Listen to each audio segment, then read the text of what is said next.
मित्रांनो नमस्कार. कसे आहात? ठीक आहात ना? मित्रांनो, या यूट्यूब चॅनलमध्ये आपले सर्वांचे मनपूर्वक स्वागत.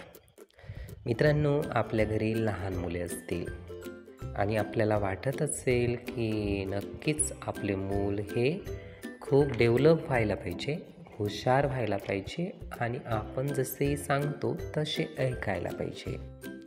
पण मित्रांनो, बरेचदा लहान मुलं आहेत, चुका करतात आणि चुका केल्यानंतर आपण त्या प्रसंगी त्यांना शिक्षासुद्धा करतो. पण काही वेळेस आपण काही गोष्टी लक्षात घेतल्या पाहिजे की ह्या ज्या चुका आहेत तर त्यांच्या चुका काही ठिकाणी उघड करणे आपण नक्कीच टाळले पाहिजे.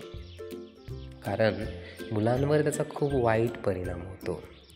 जेव्हाही आपण मूल चुकतं किंवा ते अपशब्द वापरतं किंवा अभ्यासामध्ये काही चुका करतं किंवा आपल्याला वाटतं की मित्रमंडळीमध्ये असं वागायला पाहिजे किंवा एखादी प्रसंग असेल की तो चांगला वागला नाही, त्याचं लेखन व्यवस्थित नाही, तो नृत्य छान करत नाही, बोलण्यामध्ये गडबड करतो, त्याच्यामध्ये आत्मविश्वास नाही, तर असे बरेच पैलू असतात आणि त्या पैलूबाबत आपण इतरांसमोर हे सांगत असतो की माझ्या मुलामध्ये ही गोष्ट नाही.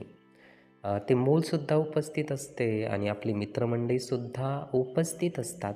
जेव्हाही आपण त्याच्या चुका उघड करायला लागतो आणि मूल आपल्यासमोर असते तर नक्कीच हावभाव त्याच्या चेहऱ्यावरील टिपा तर आपल्याला लक्षात येईल की जेव्हाही आपण मित्रमंडळीसमोर किंवा समूहासमोर आपल्या नातेवाईकासमोर एखादी वाईट गोष्ट किंवा चूक त्याच्यामधली दाखवण्याचा प्रयत्न करतो तर नक्कीच त्या मुलाला चांगलं वाटत नाही. आणि कोणत्याही मुलाला असं वाटतं की आपली स्तुती झाली पाहिजे, आपल्याला चांगलं म्हटलं पाहिजे. तर जेव्हाही मुलांना आपण चांगलं म्हणतो तर नक्कीच त्यांच्या चेहऱ्यावर हसू फुलतं आणि जेव्हा चुका उघड करतो इतरांसमोर तर त्यांच्या चेहऱ्यावर निराशा पसरते. म्हणून याच्यामधला फरक आपण जाणणं शिकलो पाहिजे. या ठिकाणी इतरांसमोर, ग्रुपसमोर, नातेवाईकांसमोर किंवा समूह असताना आपल्या मुलांच्या चुका या उघडच करू नये. मग यासाठी आपण एक प्रयत्न करू शकतो की जेव्हा मूल एकटं आहे तर त्याला सौम्यपणे, साध्या भाषेमध्ये, प्रेमाने जवळ घेऊन सांगू शकतो की बेटा असं या संदर्भाने तुझ्यासोबत झालेलं आहे किंवा हे तुझ्यामध्ये चांगलं नाही आहे, तर हे आपण काढून टाकायला पाहिजे. जी गोष्ट तू करतो आहे किंवा एखादी शुद्ध लेखन आपल्याला किंवा लेखन त्याचं सुधारायचं असेल तर नक्कीच आपण त्याला सांगू शकतो की बेटा असं लिहिलं तर खूप चांगलं होईल. बघ याच्यामध्ये किती सुंदर लिहून आहे, बरं अशा पद्धतीनं लिही बरं. किंवा तो वाईट शब्द किंवा घाण शब्द बोलत असेल तर आपण त्याला समजून सांगू शकतो की बेटा हा शब्द खूप वाईट आहे. जेव्हाही आपण दुसऱ्यांना बोलतो ना त्यांना खूप हर्ट होते किंवा आम्ही जेव्हाही शब्द असा तुझ्या बाबतीत वापरू तर तुला कसं वाटेल. अशा सौम्य भाषेमध्ये आपण मुलाशी संवाद साधला पाहिजे जेणेकरून त्यालासुद्धा हर्ट होणार नाही आणि आपल्याला जे सांगायचं आहे ते त्याच्यापर्यंत खूप चांगल्या पद्धतीनं पोचेल.